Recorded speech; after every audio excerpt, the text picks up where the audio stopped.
ዲኤንኤው እናሰራለን ይኸው በዚህ መሰረት ብሎ ወደዚህ ሚዲያ መጣው። ይሄ ነው ያለው ነገር እንጂ እሱ ፊት ለፊት ልጅ አይደለም አላለኝም። ሚዲያ ላይ ግን ተናግሯል አስረግጦ። ለእኔ ግን አይኔን አይቶ አይኔን እያየ ልጄ ነው አላለኝም። ክፍለ ሀገር ሄድኩኝ እህቱ ቅሬታ አለኝ ብላ ነበር እንዳልክ ላይ ከሰማሽ ማለት ነው። ለምን ለሀረግ ሁነንላታል ቅሬታ ቅር ብሎኛል ያለችው ትክክል ልትሆን ትችላለች፣ በእሷ በተረዳችበት መንገድ ማለት ነው። እኔ ደግሞ ክፍለ ሀገር ልጁን ይዤ ስገባ የእነሱ ሀገር ባህልና ደንብ አለው። ወንድ ልጅ ይዘሽ ስትሄጂ የሆነ የሚያከብሩት አከባበር አለው አከባበር አለው እና ልጄን የያዘችው ማለት ነው። ልጄን የያዘችው የእሱ ታላቅ እህት ናት። እዛው ቤት ናቸው እናትና አባቱ ጋር። በጣም ነው የምትንከባከበው፣ በጣም ነው የምትወደው። አዝላው ነው የትም የምትሄደው እና ጥላሁን የኔ ነው ካለሽ አለች ከተቀበለሽ እንኳን የእኛን እንኳን ዘሬን የሰው ዘር ፈልጋለሁ ሰው ፈልጋለሁ ነው ያለች። ይሄ ማለት ቤት እየገባ ለቤተሰቦቹም ተናግሯል። ከእሷ ጋር ግንኙነት የለኝም ብሎ ማለት ነው። አባባም እንደዛው ነው ያሉት። እናንተ ተስማሙ እንጂ እኔ ልጆቼ ደስ ይለኛል። እማየም እንደዛው። እኔ እህቱ ያልኩት ከዚህ እህቱም ይሄን ብላኛለች። አዎ ብላኛለች። አሁንም የምናገረው ነገር እህቱ ጥላሁን ከተቀበለሽ የኔ ነው ካለሽ እንኳን የራሳችን የእኛን ዘር እንኳን የእኛን ደም የሌላ ሰው እንፈልጋለን፣ ልጅ እንፈልጋለን አሉኝ። እኔም ከውሃ የጸዳ እጃቸውን ይዤ ገብርኤልን አባዬ ከውሃ የጸዳ ንጹህ የልጃችሁ ደም ነው እንደ እጃቸውን ይዤ ነው እንደዚህ ብዬላቸው የመጣሁት። ከዛ ቀጥታ ወደ አላማ ሌላ አማራጭ የለኝም። በግሌ ማድረግ አልችልም። እናት ነኝ፣ ስራ የለኝም። ካለው ነገር በሙሉ እንደምታየው ነው፣ እንደምትረጁ ነው። ቀጥታ ያለኝ አማራጭ ሚዲያ ላይ መሄድ ነው። ለእንዳልክ ያለውን ነገር አስረዳሁት። በዚህ መልኩ እዚህ ደረስኩኝ። እርሻለሁ። እሺ፣ የባልሽ ቤተሰቦች የት ሀገር ናቸው? ጅሩ። እሺ፣ ከውጤቱ በኋላ ማንም ሰው ውሽሚትም ትሁን የአንቺ ቤተሰቦችም ኦልሬዲ አብረውት ናቸው። የእሱ ቤተሰቦች ደውሎ ማንም ሰው ይቅርታ ብለው ውጤቱ ሶስቱም የእሱ ልጅ በመሆናቸው ይቅርታ ስለጠረጠርንሽ ብሎ ይቅርታ የጠየቀሽ አካል የለም? በፍጹም። ጥሩ። እሺ፣ አንዴ ዋትሳፕ ቼክ አድርጊልኝ። እሺ፣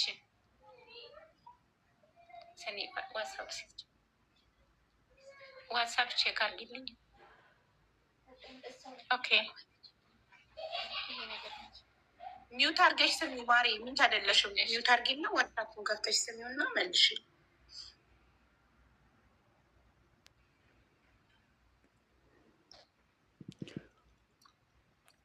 አሁን አቢባ ምን ልታደርግ ነው?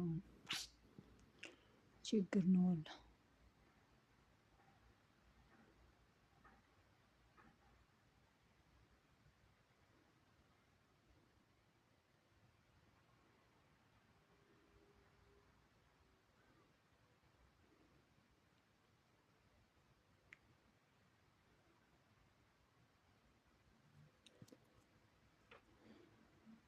አየሮማ አደቢ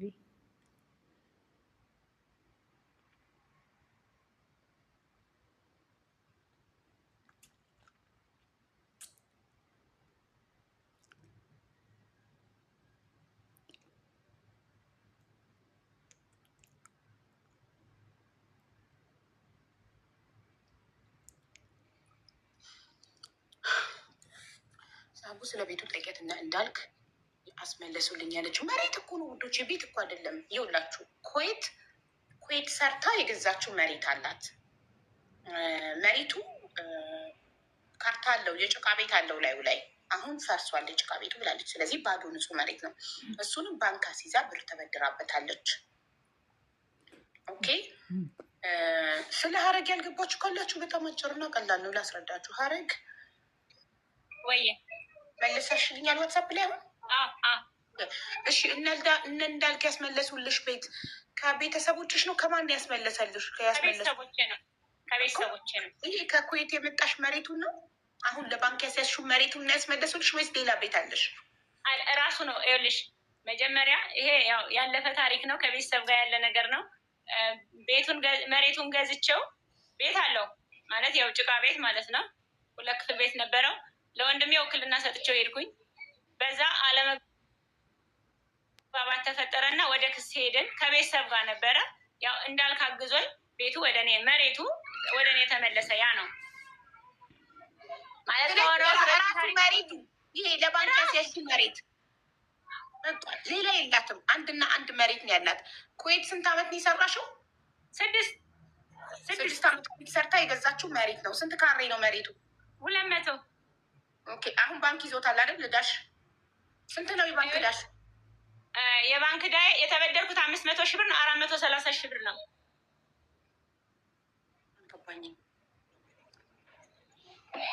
አልገባሽም?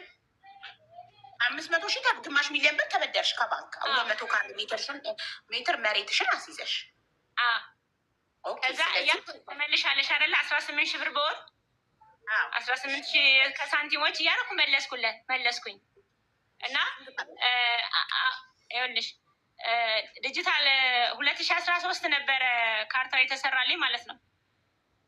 ያው እራሱ መሬቱ እንዳልክ ሲያስመልስልኝ 2013 ካርታው ተሰራልኝ። አሁን ደግሞ 2018 ሌላ አዲስ ዲጂታል ካርታ እየተባለ ነው አሁን በኢትዮጵያ ማለት ነው። ገብቶሻል? ስለዚህ በወር 18 ሺህ ብር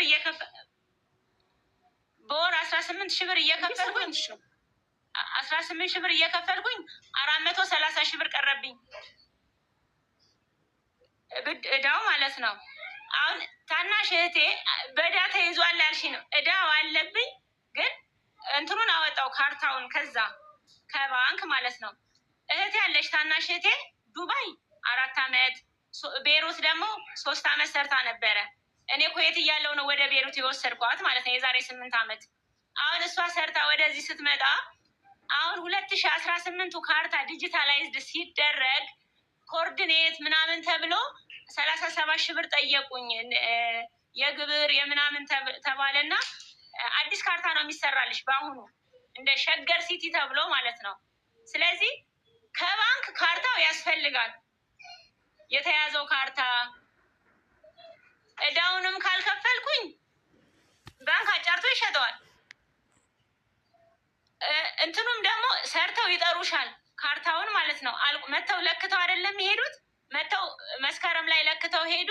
አሁን ባለፈው ህዳር ላይ ካርታው ተሰርቶ አልቋል፣ ነይና መክፈል ማካተት ያለብሽን 13 ካሪ ናት። ትርፍ አለ ኮኦርዲኔቱ ከፊትና ከኋላ ተባዝቶ እሱን ክፈይና ካርታሽን ውሰጂ ተባልኩኝ። አዲስ የተሰራውን ካርታ ግን የምወስደው ባንክ የያዘውን ካርታ ስመልስ ብቻ ነው። ይቀዱና ፋይል ያደርጉታል። በምን አድርጌ ልውሰደው? ስለዚህ ቤቱንም መንግስት አጫርቶ ባንክ ከሚሸጥብኝ ያለኝ አማራጭ እህቴ አረብ ሀገር 7 ዓመት ማለት ነው 4 ዓመት ዱባይ ሰራች፣ 3 ዓመት ደግሞ ቤይሩት ሰራች እና ኢትዮጵያ ናት ያለችው። የሆነ ነገር ልሰራበት የፈለገችውን ብር ባንክ ከሚሸጥብኝ ካርታውን አዲሱን ዲጂታሉን ሊያዘው እና ሽጬ እሰጥሻለሁ። የተሻለ ነገር ደግሞ ካገኘው ከእሱም ጋር ሰላም ተፈጥሮ ካገኘው ብሩን እሰጥሻለሁ ብዬ ካርታው አሁን የእሷን ብር ወስጄ መልሼ ዲጂታሉን ካርታ አሰርቻለሁ ነው የምልሽ እንጂ እዳው እንዳለብኝ ነው። ስለዚህ እዳው ያለብሽ የባንክ ሳይሆን የእህትሽ እዳ ነው ያለብሽ አሁን። ጥሩ እሺ። አንቺ ታዲያ 500 ሺህ ብር ግማሽ ሚሊዮን ብር ከባንክ የተበደርሽውን 70 ሺውን ለባልሽ ከሰጠሽው 430 ሺው ምን አረግሽበት? እሺ የተወሰነውን ታከምኩበት። ሕክምናዬን አልጨረስኩም በሰዓቱ። የመጀመሪያ ልጅን ስወልድ ነው እጢው የተገኘብኝ እና ዲስክም አለብኝ እንዳልክ ያውቃል። ወገቤን በጣም ያመኝ ነበረ። ፊዚዮቴራፒ በጣም ብዙ ሕክምና ቢያንስ ወደ 200 ሺህ ብር ጨርሻለሁ በየቦታው ስለውሃም እየሄድኩኝ በቃ መታከም ስለነበረብኝ እኔ ስኖር ነው በሚለው በሰዓቱ ታከምኩበት። የቀረውን ግን 200 ካሬው መሬት ነው ብዬሻለሁ። ጭቃ ቤት አለው፣ 2 ክፍል ቤት 16 ቆርቆሮ ቤት ነው ያለው። እዛ ላይ ቀጥዬ ቆርቆሮ በቆርቆሮ ብቻ ሰራሁበት። ባዶ ቤት ላይ ባዶ መሬት ላይ እና ዲሽ ምናምን ለአካባቢው ተፋሰስ እንዲወጣል አይደለ? ያው ልጄ በደረቱ ሲጎተት ጭቃ እንዳይሆን እሱን አሰርቼ ብሩ አለቀ። በዛ ምክንያት ማለት ነው። ስለዚህ መሬትሽ ላይ ጭቃ ቤት ሰርተሽበታል። ጭቃ ቤት አይደለም፣ ቆርቆሮ ቤት ቆርቆሮ ብቻ 23 ቆርቆሮ፣ ዝም ብሎ ቆርቆሮ አለ አይደለ? ሰራሁበት፣ በሱ ታከምኩበት።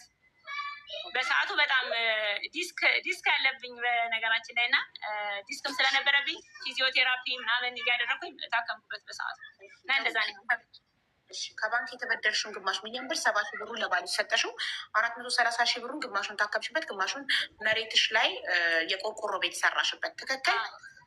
አዎ። አጥሩን በቃ ያለውን ቤቱን አያስተካከልኩበት። እዛ እየኖርኩ ነበር። አሁን ቤቱን ማን እየኖረበት ነው ታዲያ? አሁን እኔ ነኝ እዛው የምኖርበት። እዛው ነው የምኖረው። እዛው ነው የገባ ነው። እሱም እዛው ነው የሚኖረው እኮ በፊት ማለት ነው። ውጣ ያለችን ሳይል በፊት እዛ ነው ተጠቅለን የገባ ነው። እዛ ነበር የምንኖረው፣ እዛው ቤት። እሺ። እና ታዲያ አሁንም እዛው ነው የምትኖሪው አንቺ? በራስሽ መሬት ላይ በራስሽ መሬት በራስሽ ቤት ነው እየኖርሽ ያለሽ? እሺ። እና ዋን ሰከንድ አትጠፋሽብኝ። የሆነ ጥያቄ አይምሮዬ ላይ ነበረ፣ ጠፋ። ቤትሽ ላይ እየኖርሽ ነው ብለሽ ጥያቄ ነበረ እና ከስር ጠፋ። ሲመጣልኝ እጠይቅሻለሁ። እሱን እንለፈው ነው። ወደ ተምር ሪል ስቴት አንቺን ለመርዳት መጥተው ነበረ እና ያደረጉልሽ ነገር አለ? ተምር ሪል ስቴቶች ምን አረጉልሽ? ምን አሉሽ? ማስታወቂያ ብቻ ነው የሰራው እንጂ ምንም አላናገሩኝም። ጭራሽ ምንም አይነት እንትን የለኝም። ማስታወቂያውንም የሰራላቸው ጋዜጠኛው ነው እኮ። ማስታወቂያ ነው ሲሰሩ ያየሁት እንጂ ምንም ሲመጡ የሀረግን ታሪክ ሰምተን በጣም ስላሳዘነችን እሷን ለመርዳት ነው እዚህ የተገኘ ነው አሉ። ከዛ ተገኙና ከዛ በኋላ ደግሞ ግን የእነሱን የባለቤትሽና የውሽማውን ንግግር ከሰሙ በኋላ ቆይ አሁን ልናስብበትና ልንመካከር ይገባል ለማን መርዳት እንዳለብን ብለው ሄዱ። ስለዚህ ፓርት ቱ ላይ እንዲሁ ነው። ሰው ፓርት ትሪ ላይ አልመጡም። መጥተው ዲኤንኤው ሲሰጥማ መጥተው ነበረ፣ ግን ምንም ያሉት ከኔ ጋር ምንም ያወሩት ነገር የለም። በአጠቃላይ ምንም ያሉኝ ነገር የለም። ምንም ሸርም በምትይው ጥሩ መጥፎም ሀሳብ አልነበራቸውም ከኔ ጋር።